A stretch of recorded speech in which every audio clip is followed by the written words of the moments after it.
Você é um fardo para mim, seu velho doente. Fica aí na estrada com seu câncer e sua maldita... Ele abandonou seu próprio pai idoso e com câncer, sozinho na estrada. Mas a Virgem Maria o deu uma lição. Inscreva-se no canal e ative o sino. Na rodovia solitária que liga Campinas ao interior de São Paulo, o céu já mostrava sinais de chuva. Nuvens escuras e pesadas cobriam o horizonte como um prenúncio do que estava por vir. O vento agitava as folhas secas das árvores próximas ao acostamento, e a noite se anunciava com sua escuridão silenciosa e implacável. O ronco distante dos caminhões era a única companhia na imensidão daquela estrada cortada pelo asfalto, onde tantas histórias se entrecruzavam, esquecidas e solitárias, como aquela que estava prestes a acontecer.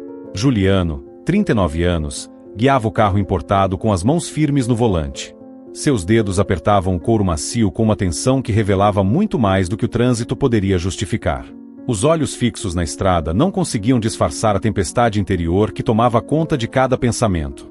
O cheiro de carro novo misturava-se ao perfume caro que ele usava, mas nada disso conseguia mascarar o desconforto que tomava conta daquele espaço fechado. Ao seu lado, seu Edmundo, 64 anos, estava calado. Não era um silêncio confortável de quem simplesmente descansa após um longo dia.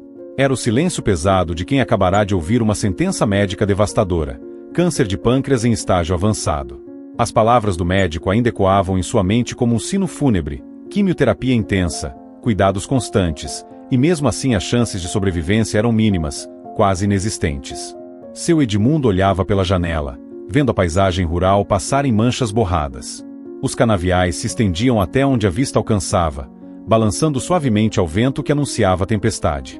Ele pensava na vida que havia construído, nos sacrifícios que fizera, nas noites sem dormir trabalhando em turnos duplos como motorista de ônibus para que o filho pudesse estudar em escolas particulares, ter roupas novas, ter oportunidades que ele jamais tivera. Havia criado Juliano sozinho desde que o menino tinha apenas 5 anos, quando a mãe os abandonou sem olhar para trás.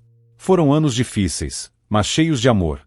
Amor que se manifestava em almoços preparados às pressas antes de sair para o trabalho, em noites acordado ao lado da cama quando o filho estava doente, em cada centavo economizado para garantir um futuro melhor. Seu Edmundo nunca pediu reconhecimento. Fazia tudo porque era pai, e para ele isso significava dar a vida pelo filho se fosse preciso. Mas Juliano, naquele momento, não via o homem que sacrificou tudo por ele. Via apenas um problema, um peso, um fardo que ameaçava destruir a vida confortável que havia construído. A cada quilômetro que avançavam naquela estrada, sua mente calculava friamente. Quimioterapia significava faltas constantes no trabalho, significava despesas médicas astronômicas, significava ter um homem definhando lentamente em sua casa nova, manchando carpete caro com vômito, perturbando seu sono com gemidos de dor. Juliano tinha planos. Planos que não incluíam cadeiras de rodas e frascos de morfina. Tinha uma namorada que cobrava data para o casamento, tinha uma viagem internacional programada, tinha uma promoção próxima no trabalho. E agora? Agora teria que largar tudo para cuidar de um velho doente. A raiva crescia dentro dele, misturada com uma culpa que ele se recusava a reconhecer. Durante todo o trajeto de volta do hospital, seu Edmundo tentava conversar, tentava planejar o tratamento, falava sobre a possibilidade de se hospedar na casa de uma prima distante para não atrapalhar a rotina do filho.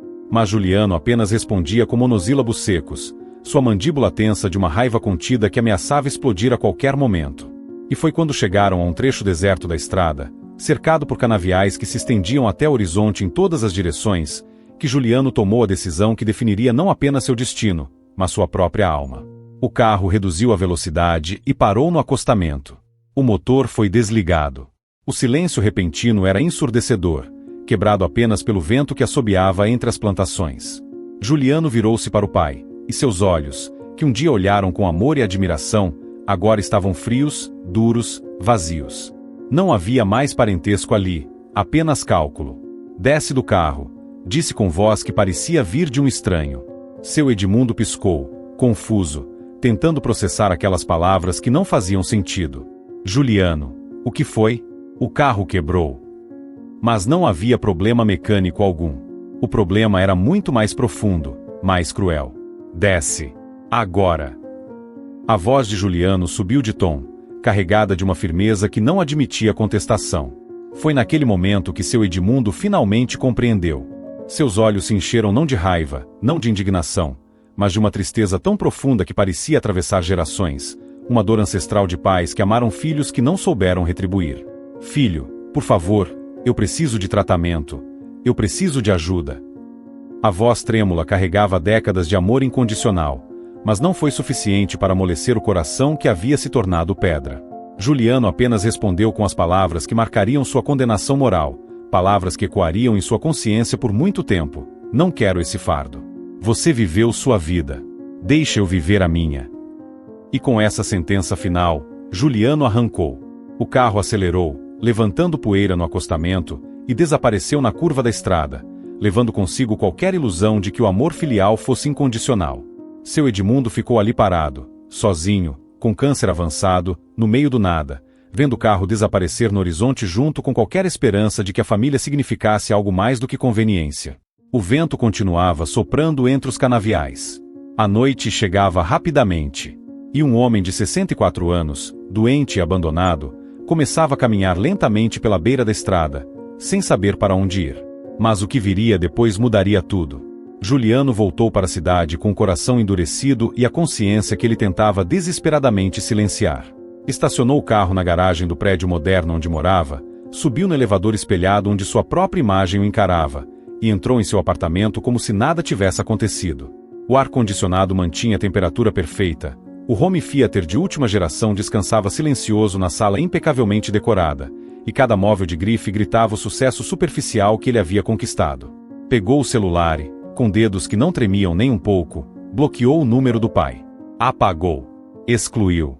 Como se com aquele gesto pudesse apagar também a culpa que começava a roer por dentro. Tomou um banho demorado, deixando a água quente lavar não apenas o suor do dia, mas também qualquer resquício de humanidade que ainda insistia em sussurrar que o que ele havia feito era monstruoso. Nos dias seguintes, Juliano voltou à rotina como se nada tivesse mudado. Chegava cedo ao escritório, participava das reuniões com sua habitual eficiência, almoçava em restaurantes caros com clientes importantes, e à noite jantava com a namorada que não fazia ideia do que havia acontecido. Quando amigos perguntavam sobre seu Edmundo, Juliano mentia com uma facilidade assustadora, com uma desenvoltura que só quem já vendeu a própria alma conhece. Ah, meu pai? Está morando com parentes no interior. Você sabe como é, ele sempre preferiu o sossego da roça, o ritmo mais lento. Lá ele tem mais qualidade de vida. As palavras saíam suaves, convincentes, acompanhadas de um sorriso que não chegava aos olhos. E as pessoas acreditavam, porque ninguém imagina que alguém seja capaz de abandonar o próprio pai doente na beira de uma estrada. Mas por dentro, Juliano construía justificativas elaboradas, argumentos que o absolviam, narrativas que transformavam seu crime em legítima defesa. Eu não abandonei, dizia para si mesmo enquanto fechava negócios milionários, eu apenas dei a ele liberdade de fazer suas próprias escolhas. Ele é adulto. Se quer tratamento, pode procurar o SUS, pode pedir ajuda aos vizinhos, pode se virar como eu sempre me virei na vida. A ironia de suas palavras, como eu sempre me virei, não o alcançava. Ele havia se esquecido convenientemente dos inúmeros turnos duplos que o pai fez para pagar suas mensalidades escolares, das noites em que seu Edmundo trabalhou doente para que ele não faltasse nada, dos sapatos que o pai deixou de comprar para si mesmo para que o filho tivesse tênis de marca. Enquanto isso, em outra realidade completamente diferente, seu Edmundo havia sido encontrado na estrada por um caminhoneiro de coração bondoso. O homem, chamado Roberto, parou o caminhão ao ver aquela figura solitária caminhando lentamente pela beira da pista, visivelmente fraco e desorientado. Senhor, o senhor está bem? Precisa de ajuda?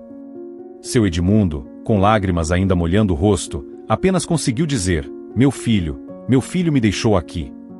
Roberto sentiu um aperto no peito. Ajudou o homem a subir na cabine do caminhão e o levou ao hospital público mais próximo, na cidade de Indaiatuba.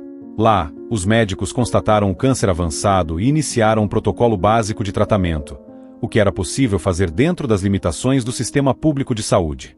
Mas tratar câncer de pâncreas avançado exige muito mais do que remédios e quimioterapia. Exige acompanhamento constante, exige alguém que esteja presente nos momentos de dor aguda, exige mãos que segurem, vozes que confortem, presenças que lembrem que a vida ainda vale a pena. E seu Edmundo não tinha nada disso. As sessões de quimioterapia eram um inferno solitário. O líquido gelado entrando nas veias provocava náuseas intensas que chegavam em ondas violentas. Ele corria para os banheiros públicos do hospital, banheiros com portas que não fechavam direito, com cheiro forte de desinfetante misturado a vômito antigo, e ali, ajoelhado no chão frio, expulsava tudo que havia no estômago até restar apenas bile amarga. Depois das sessões, quando deveria estar em casa descansando, sendo cuidado, tendo alguém preparando uma sopa leve ou trocando a compressa fria em sua testa, seu Edmundo dormia em maçãs improvisadas nos corredores do hospital. Não tinha para onde voltar. Não tinha casa, não tinha filho, não tinha ninguém. As assistentes sociais tentaram localizar Juliano inúmeras vezes.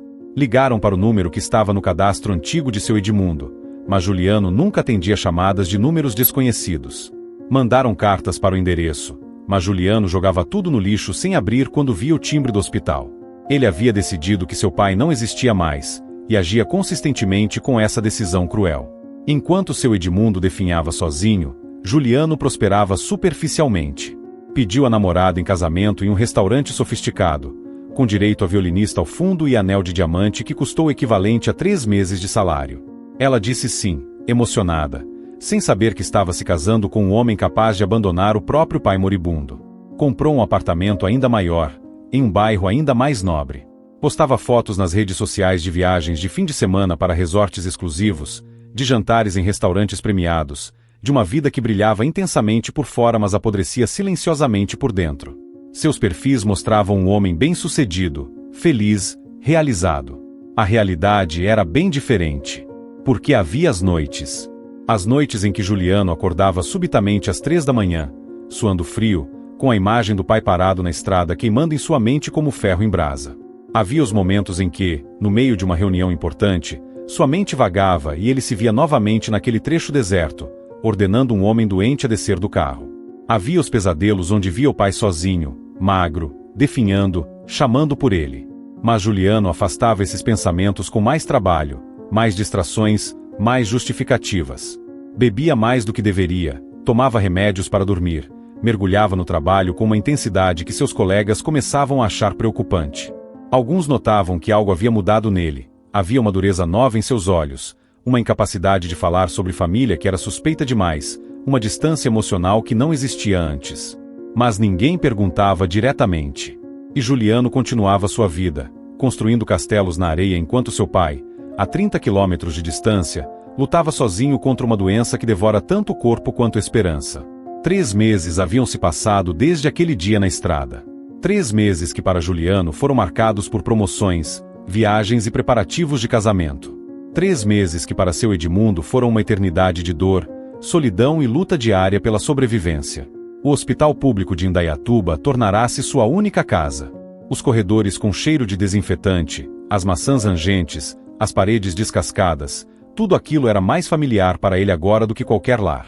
As enfermeiras o conheciam pelo nome, e algumas, as mais sensíveis, traziam-lhe um suco ou uma fruta quando podiam, comovidas com aquele senhor gentil que nunca reclamava apesar de toda a dor. Seu Edmundo estava visivelmente mais magro. A quimioterapia, embora necessária, transformará seu corpo em uma sombra do que foi. Os cabelos haviam caído completamente, revelando um crânio que parecia grande demais para o rosto emaciado. As roupas, que já eram simples, agora pendiam frouxas em um corpo que perdia peso a cada semana. Seus olhos, porém, ainda mantinham aquela profundidade de quem viveu muito e amou verdadeiramente. Cada sessão de quimioterapia era uma batalha. O enfermeiro, um rapaz jovem chamado Daniel que sempre tentava conversar para distrair os pacientes, preparava o soro com a medicação que queimava ao entrar nas veias. Seu Edmundo sentia o líquido gelado percorrendo seu braço, e em poucos minutos as náuseas começavam. Não eram náuseas comuns, de comida estragada ou enjoo passageiro. Era algo muito mais profundo, mais violento, como se o próprio corpo estivesse em guerra consigo mesmo. Ele corria para o banheiro, ou melhor, caminhava o mais rápido que suas pernas fracas permitiam, e ali vomitava até não restar nada. A bile queimava a garganta, os olhos lacrimejavam, o corpo inteiro tremia. E quando finalmente parava, ficava ali sentado no chão frio do banheiro, encostado na parede de azulejos quebrados, esperando ter forças para voltar. Não havia ninguém esperando por ele quando voltava.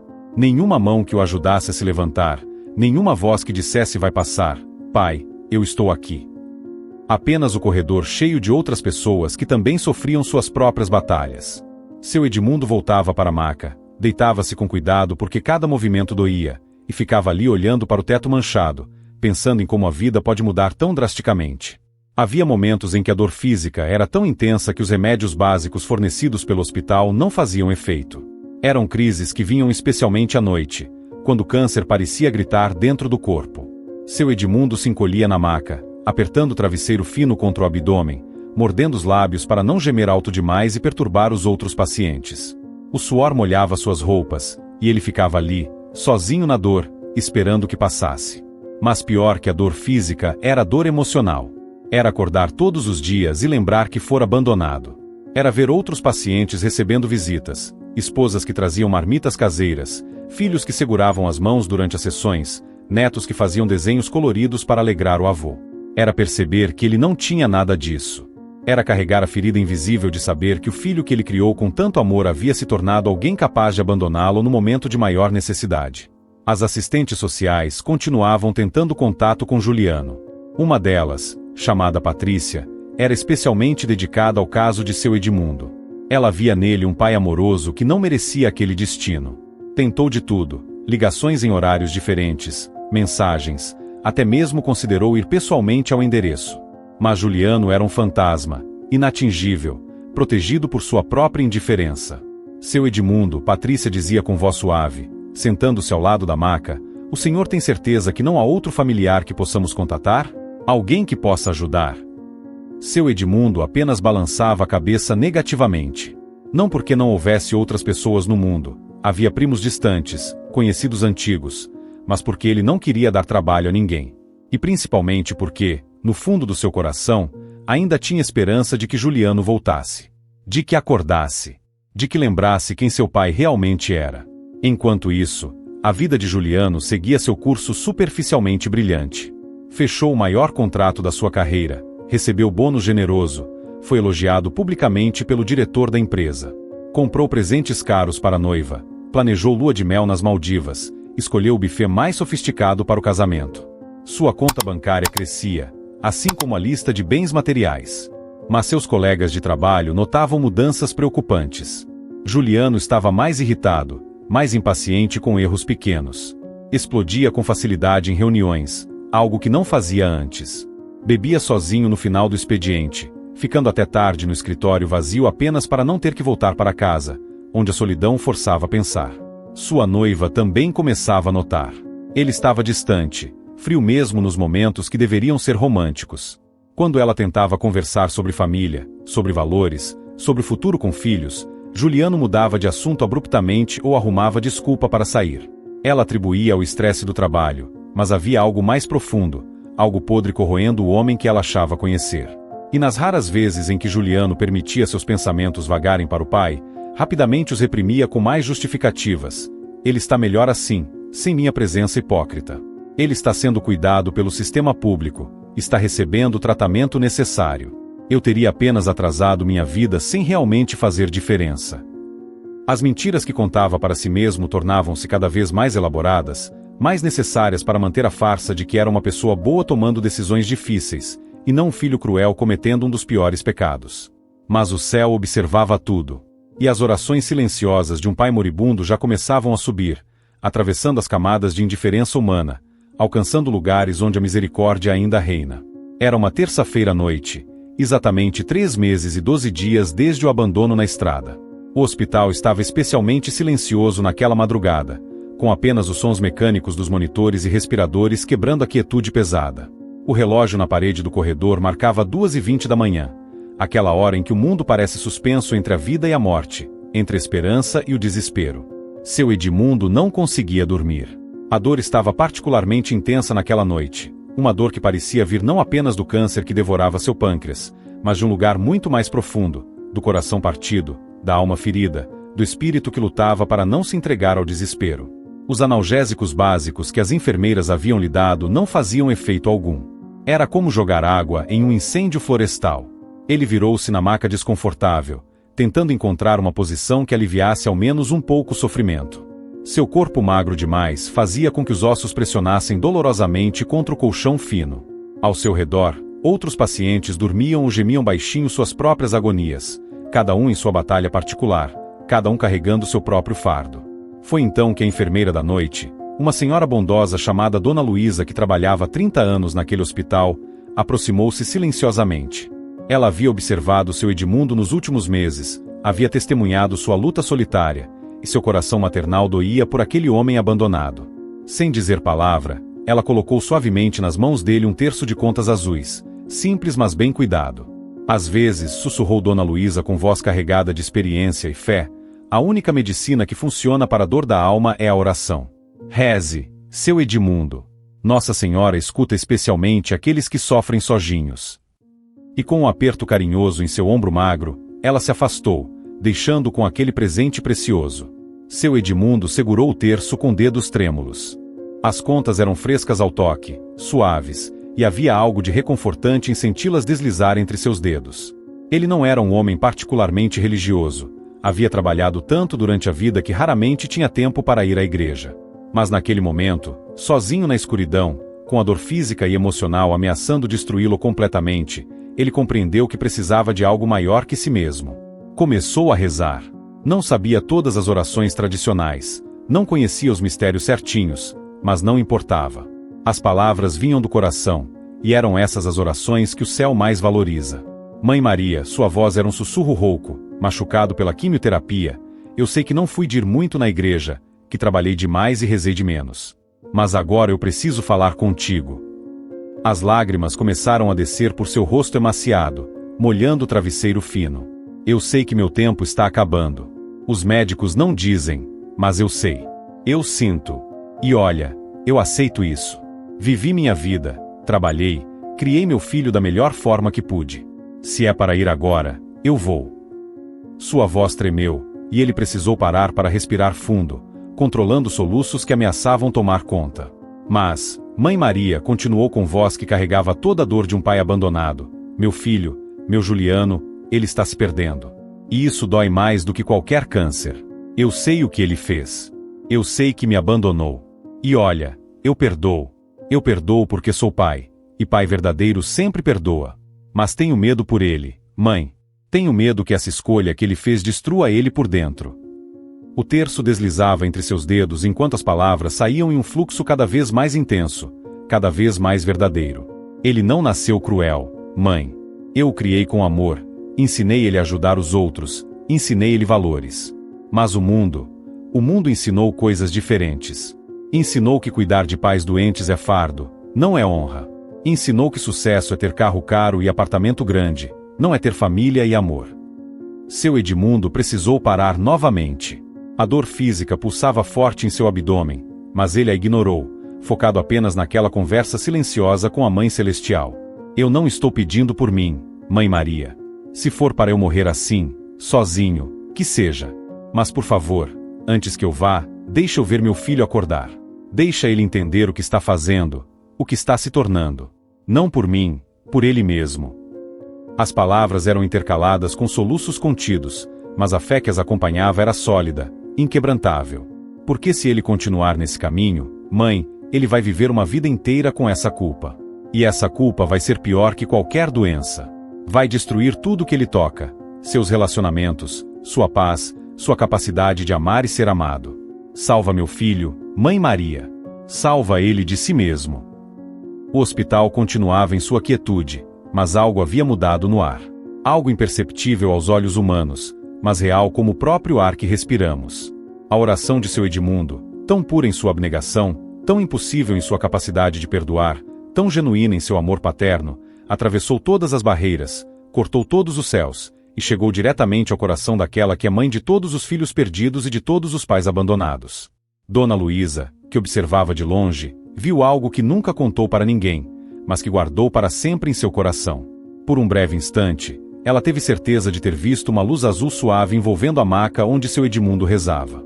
Foi apenas um segundo, talvez menos, mas foi o suficiente para ela saber que aquela oração havia sido ouvida. Seu Edmundo terminou a oração exausto, mas com uma paz estranha e inesperada preenchendo seu peito. A dor física continuava ali, o câncer não havia desaparecido, ele ainda estava sozinho no hospital sem ninguém. Mas algo havia mudado dentro dele, uma certeza inexplicável de que não estava mais sozinho, de que sua súplica havia sido ouvida, de que algo maior estava em movimento. E ele estava certo. Porque naquele exato momento, A 28 quilômetros dali, Juliano acordava subitamente no meio da noite, suando frio, com o coração disparado, sem entender por que sentia uma inquietação tão profunda. Era o primeiro sussurro do céu, o primeiro toque da graça que começava seu trabalho de quebrar corações endurecidos. A intercessão da mãe havia começado. Passaram-se 7 dias desde aquela oração na madrugada do hospital. 7 dias em que coisas estranhas e sutis começaram a acontecer, coisas pequenas demais para serem notadas conscientemente, mas grandes o suficiente para começarem a desestabilizar o castelo de mentiras que Juliano havia construído. Na manhã seguinte àquela oração, Juliano acordara com um peso inexplicável no peito. Não era dor física, não era ansiedade comum do trabalho.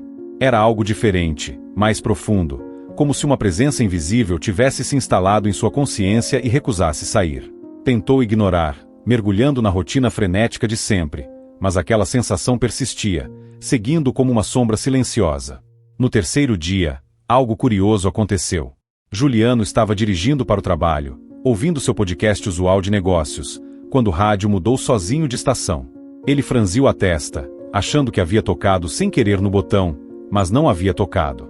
E a nova estação que se sintonizou estava transmitindo uma mensagem sobre honrar pai e mãe, sobre a importância da família.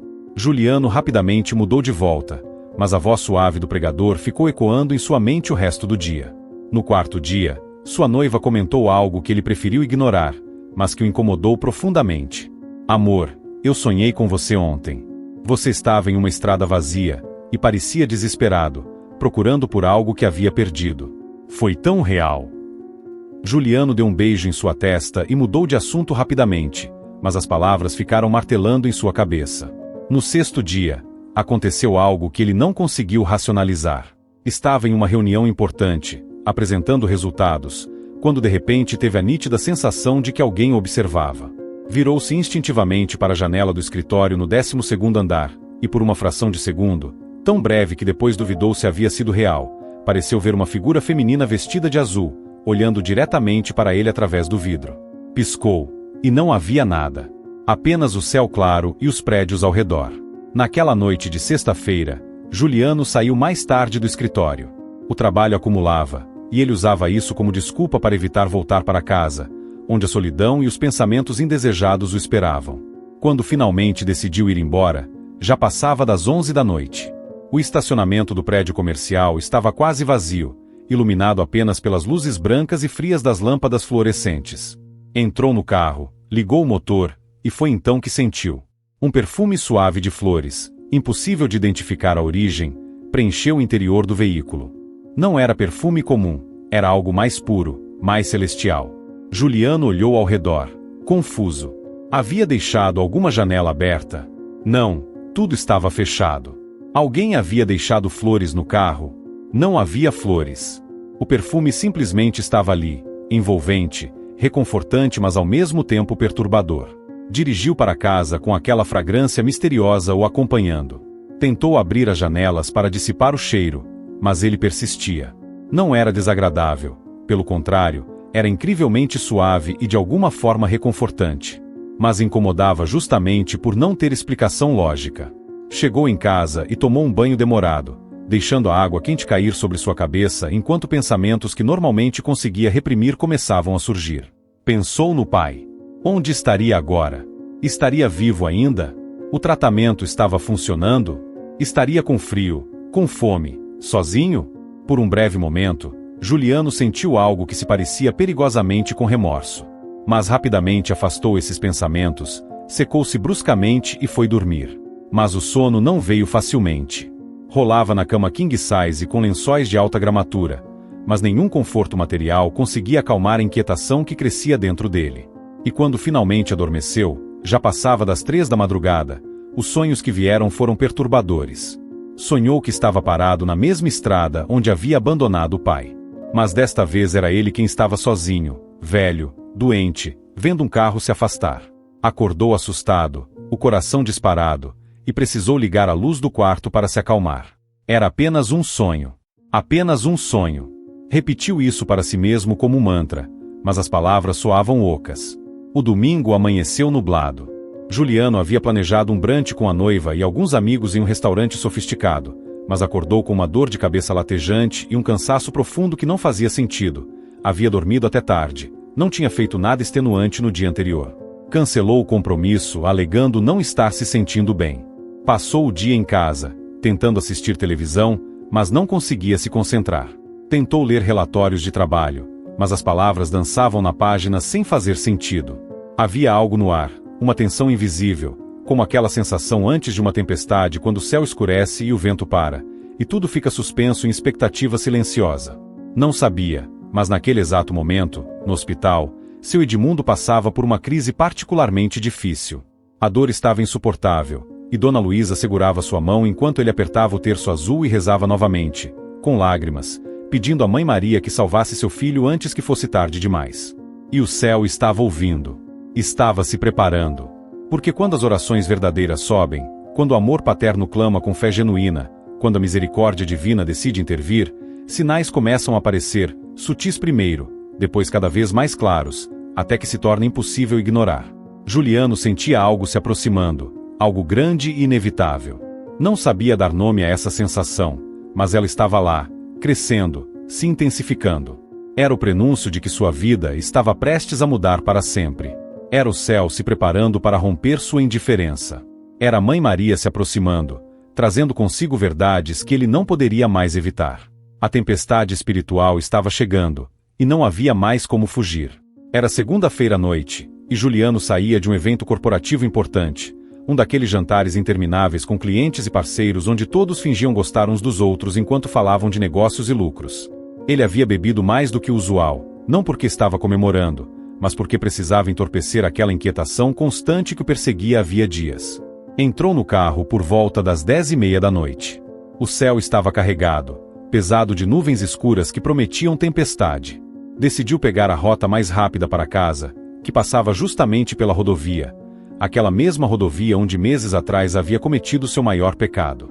Não pensou nisso conscientemente ao escolher o caminho, mas algo puxava naquela direção. Havia poucos carros na estrada naquela hora. Juliano dirigia no piloto automático, sua mente vagando entre pensamentos desconexos. Foi quando começou a chover. Não foi chuva comum que começa devagar e vai aumentando. Foi dilúvio repentino, como se o céu tivesse aberto suas comportas de uma só vez. A visibilidade caiu drasticamente. Ele reduziu a velocidade, ligou o limpador no máximo, mas as gotas batiam com tanta força contra o para-brisa que era difícil enxergar 5 metros à frente. E foi então que viu. No meio da pista, iluminada pelos faróis do carro, estava uma figura humana. Uma mulher. Parada. Completamente imóvel. Vestindo um manto azul que brilhava com luz própria, impossível de ignorar mesmo sob a chuva torrencial. O coração de Juliano parou por um segundo antes de disparar. Pisou fundo no freio. O carro derrapou na pista molhada, rodando ligeiramente, pneus cantando contra o asfalto escorregadio. Tudo pareceu acontecer em câmera lenta. O carro deslizando, a figura feminina permanecendo absolutamente imóvel, a chuva caindo em cortinas prateadas ao redor. O carro parou a meros centímetros dela. Juliano estava hiperventilando, mãos tremendo no volante, o coração batendo tão forte que parecia querer escapar do peito. Olhou através do para-brisa embaçado, tentando entender o que havia acontecido, pronto para sair e verificar se a pessoa estava bem. Mas quando olhou de novo, a mulher não estava mais à frente do carro. Ela estava ao lado da janela do motorista. Juliano virou a cabeça tão bruscamente que sentiu o pescoço estalar. Ali, a poucos centímetros dele, separada apenas pelo vidro da janela, estava a mulher do manto azul.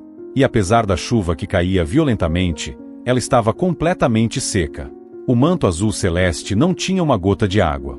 Seus cabelos castanhos caíam suaves sobre os ombros, emoldurando um rosto de beleza serena mas profunda, atemporal. Mas eram os olhos que o prendiam. Olhos castanhos escuros que pareciam conter oceanos de compaixão, profundidades infinitas de entendimento. Olhos que viam tudo, cada pecado, cada mentira, cada justificativa, cada momento de crueldade. Mas não havia condenação naquele olhar. Havia algo mais perturbador, havia amor. Um amor que de alguma forma tornava a culpa ainda mais insuportável. Juliano tentou gritar, mas nenhum som saiu. Sua boca abriu e fechou como peixe fora d'água. O mundo inteiro pareceu reduzir-se àquele momento, aquele carro parado na estrada sob tempestade, aquela presença impossível ao lado de sua janela. E então ela falou. Não abriu a boca, mas Juliano ouviu perfeitamente. A voz parecia vir de todas as direções ao mesmo tempo, de dentro do carro, de fora, do céu, de seu próprio coração. Era uma voz feminina, suave mas carregada de autoridade absoluta. Uma voz de mãe. Juliano. Apenas seu nome, mas a forma como foi dito, com tanto conhecimento, tanta intimidade, tanto amor misturado com tristeza, fez com que lágrimas imediatas começassem a escorrer por seu rosto. Foi como se, naquele único nome, ela tivesse dito tudo o que ele havia feito, tudo o que ele havia se tornado, tudo o que ainda poderia ser. Você abandonou aquele que nunca te abandonou. As palavras não eram acusação. Eram simplesmente verdade, pura, nua, impossível de negar. Juliano quis argumentar, quis soltar todas as justificativas que havia ensaiado por meses, mas não conseguia. Algo naquela presença tornava impossível mentir, até para si mesmo. Maria, porque agora ele sabia sem sombra de dúvida quem ela era, continuou, e sua voz carregava a dor maternal de quem vê um filho se perdendo. Seu pai está morrendo. Não apenas do câncer, mas do abandono. E cada dia que você escolhe a indiferença, você não está matando só ele. Você está matando a si mesmo. Eu não. Juliano finalmente conseguiu formar palavras, mas elas saíam quebradas, entrecortadas por soluços. Eu não pedi para isso acontecer. Eu tenho minha vida. Por que eu tenho que sacrificar tudo? Foi quando Maria fez algo inesperado. Ela sorriu. Mas não era sorriso de alegria. Era o sorriso infinitamente triste de uma mãe que vê o filho falando coisas que não compreende. Sacrificar tudo? Ela repetiu suavemente. Juliano, você não sabe ainda o que significa tudo. Ela então estendeu sua mão delicada e tocou o vidro da janela. No momento em que seus dedos tocaram o vidro, algo extraordinário aconteceu. O para-brisa, todas as janelas do carro, tornaram-se como telas transparentes mostrando imagens que Juliano não queria ver mas não conseguia desviar os olhos. Você quer entender sacrifício? A voz de Maria era suave mas implacável. Então veja. Veja o que tudo realmente significa. Veja o que seu pai sacrificou por você. E veja o que você se tornou. As visões começaram. E Juliano, preso naquele carro sob a tempestade, com a mãe de todos ao seu lado, não teve escolha senão encarar finalmente a verdade que havia fugido por tanto tempo. A chuva continuava caindo ao redor, mas dentro daquela bolha de luz azul suave que envolvia o carro, algo muito mais poderoso que qualquer tempestade estava acontecendo. Uma alma estava sendo forçada a despertar. E não havia mais como voltar a dormir. Maria tocou para a brisa do carro com delicadeza infinita, e a superfície se transformou em uma janela para a alma de Juliano.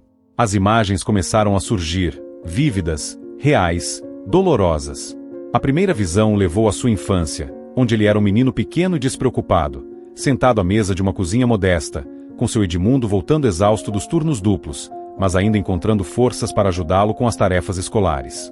Juliano viu o cansaço inscrito no rosto do pai, o suor escorrendo enquanto ele sacava o dinheiro para comprar livros e roupas, o silêncio cheio de amor que preenchia aquelas noites em que o pai não dormia para cuidar de sua febre. Ele viu, com clareza dolorosa, o dia em que seu Edmundo vendeu um relógio antigo da família para pagar sua formatura, um sacrifício silencioso que Juliano nunca teve conhecimento.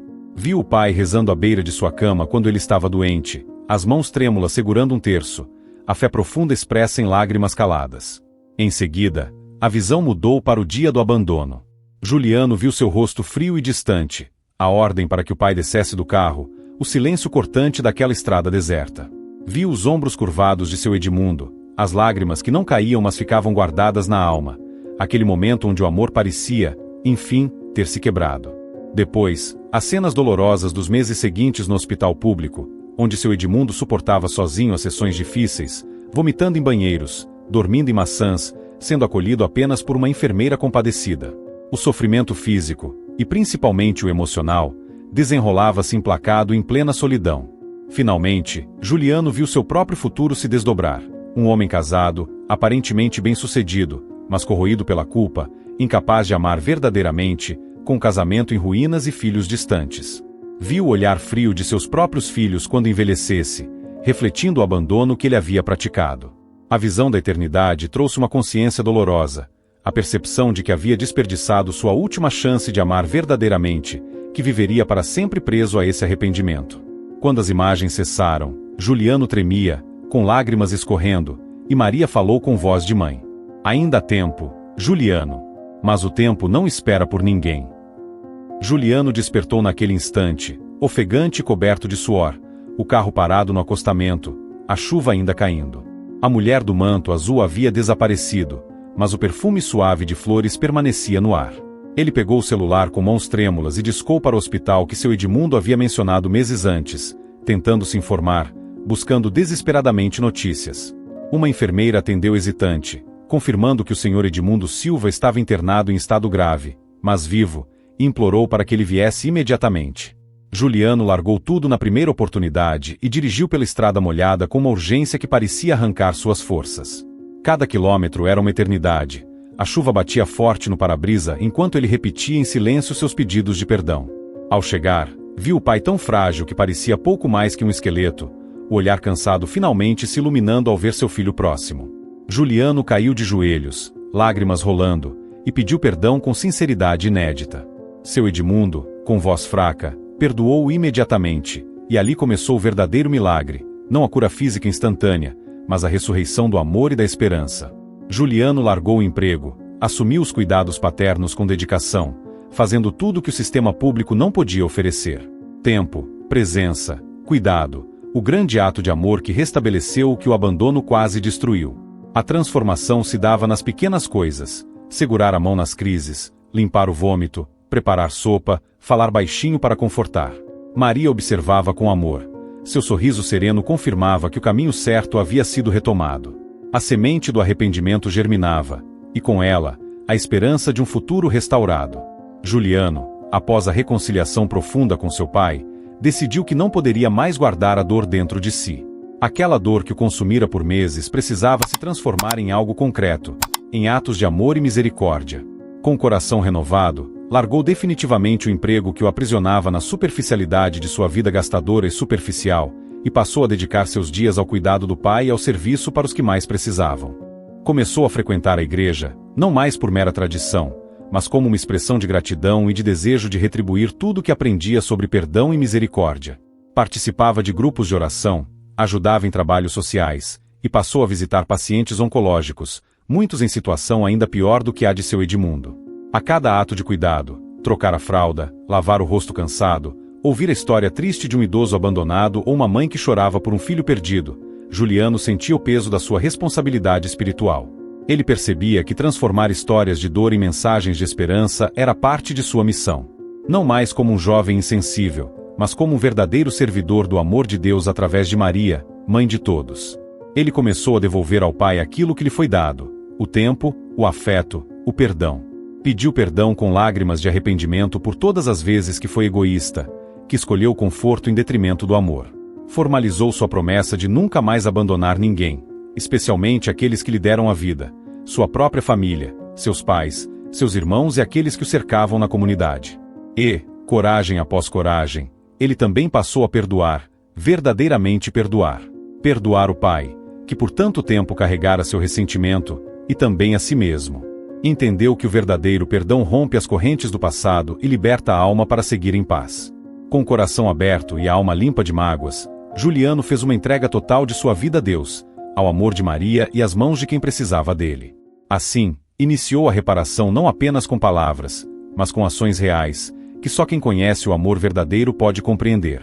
2 anos haviam se passado desde o dia em que Juliano, quebrado e com o coração em pedaços, se ajoelhou ao lado da cama do pai para pedir perdão. Aqueles 2 anos foram uma travessia, de dor, aprendizado, luta, esperança e, acima de tudo, de amor restaurado. O câncer, que parecia um peso impossível, entrou em remissão. Os médicos, surpresos, classificavam aquilo como uma remissão espontânea rara, mas Juliano sabia que havia algo muito maior por trás da cura aparente. Havia fé, havia oração, havia a presença da Virgem Maria guiando os passos que mudaram toda a sua existência. A casa onde agora moravam era simples, sem os excessos de antes, mas cheia de vida e calor humano. Naquela casa, os risos de Juliano soavam verdadeiros e constantes. O brilho nos seus olhos não era mais o reflexo da ambição ou da busca por status, mas a luz intensa da transformação interna. Aquele olhar carregava a paz de quem aprendeu o verdadeiro valor do amor e da presença. Juliano havia mudado completamente. Abandonara sua antiga profissão, aquela que o afastava do que realmente importava, e se dedicava agora ao voluntariado. Trabalhava em um abrigo para pacientes oncológicos que, como seu pai, haviam sido esquecidos pela família ou pela vida. Ali, com mãos que haviam aprendido a cuidar, oferecia companhia, carinho e esperança. Sabia que o amor ativo é a ponte para a cura, não apenas do corpo, mas das almas feridas. Seu testemunho começou a rodar na comunidade. Igrejas o convidavam para dividir sua história, não para se fazer conhecer, mas para inspirar mudanças verdadeiras. Falava com sinceridade sobre o abandono, a dor e a redenção. Suas palavras carregavam a força de quem já viveu o abismo e conheceu a salvação. Juliano nunca escondia as partes difíceis, nunca se pintava como vítima. Ele era, antes de tudo, um homem curado pelo amor maternal de Maria e pela misericórdia divina. Numa noite especial, enquanto ajudava seu Edmundo a se preparar para dormir, uma luz azulada atravessou a janela da sala. Eles pararam, olharam juntos, e por um breve segundo, vislumbraram a imagem serena da Virgem Maria, sorrindo com aprovação não pelo passado, mas pela transformação genuína e profunda que haviam vivido. Pai e filho se ajoelharam, juntos, numa gratidão tão profunda que parecia aquecer cada canto daquele espaço simples. Juliano, ajudando o pai ainda frágil a dobrar os joelhos, sentiu naquele momento a plenitude do amor restaurado. Compreenderam que o maior milagre não fora somente a remissão do câncer, mas o resgate da vida verdadeira. A vida que nasce quando o amor vence o egoísmo, quando o perdão dissolve o passado e quando a fé renova a esperança. Naquele silêncio de paz, ficou clara a verdade que ecoaria para sempre em suas almas. Cuidar de quem nos amou primeiro não é um fardo, nem uma obrigação pesada, mas um privilégio sagrado, a última oportunidade de retribuir um amor incondicional. É a chance que Deus nos dá para sermos melhores, para reconstruir laços e para aprender que nenhuma vida se perde quando há misericórdia e arrependimento sincero. E, ao olhar para o futuro, Juliano sabia que sua jornada não terminava ali. A caminhada era contínua, feita de pequenas ações cotidianas, de gestos simples que falam mais alto que palavras, como segurar uma mão que treme, ajudar com o prato da comida, ouvir quando ninguém mais quer ouvir. Sabia que aquele amor restaurado seria a luz que guiaria seus passos para sempre, tornando um farol para outros que estavam perdidos em suas próprias estradas escuras. Assim, a vida nova que nasceu daquele amor ofereceu a Juliano e a seu Edmundo a prova mais clara. Não há erro grande demais para ser perdoado, nem abandono que seja definitivo quando o coração decide se abrir para o amor verdadeiro. A fé e a misericórdia revelaram que o impossível pode sempre se tornar possível, e que a oração sincera pode mover montanhas, e transformar corações que pareciam endurecidos para sempre. A história que você ouviu é mais do que apenas uma narrativa sobre abandono e perdão. É um convite à reflexão sobre como vivemos nossas relações mais profundas, sobre o que realmente significa amar e cuidar daqueles que um dia cuidaram de nós. Quantas vezes na correria do dia a dia deixamos de ver o valor imenso de um olhar, de um toque, de uma palavra dita com amor, especialmente para aqueles que dedicaram sua vida a nos criar. Juliano, em sua jornada, nos ensinou que não importa o tamanho do erro, o peso do desprezo ou a dor do abandono, o amor sempre pode renascer. Nossa vida é um constante mover entre a fragilidade e a graça, e mesmo quando parecemos perdidos em nossos próprios labirintos de egoísmo e medo, a misericórdia está sempre à espera, pronta para nos resgatar. A Virgem Maria, mãe compassiva e silenciosa de todos nós, não veio para condenar Juliano, nem para justificar suas falhas. Ela veio para abraçar, para chamar de volta à luz quem se desviou do caminho do amor. Sua presença serena, seu olhar que tudo vê e tudo acolhe, nos lembra que o amor divino é maior do que qualquer erro humano. Que a verdadeira força está em reconhecer nossa vulnerabilidade e permitir que o perdão comece a ministrar cura. Hoje, a história de Juliano e seu Edmundo é um espelho para cada um de nós. Quantas vezes ignoramos os sinais de quem precisa do nosso cuidado? Quantas vezes adiamos o abraço, a visita, a palavra de conforto? Será que estamos agentes ativos de amor ou de indiferença? A caminhada da vida nos apresenta tantas oportunidades, e é em cada pequena escolha, em cada gesto, que definimos quem realmente somos. Se essa mensagem tocou seu coração, se em algum lugar dentro de você uma parte sentiu um chamado, saiba que não está sozinho. Existe uma mão estendida pronta para guiá-lo à reconciliação, uma mãe celestial pronta para abraçar sua alma cansada. Não importa quão longe você acredita ter ido, ainda há tempo para voltar, para transformar sua história, para ser luz na vida de alguém. Escreva amém nos comentários se acredita no poder da misericórdia para transformar vidas. Compartilhe essa mensagem com alguém que precisa ouvir que nunca é tarde para amar novamente, que nunca é tarde para cuidar.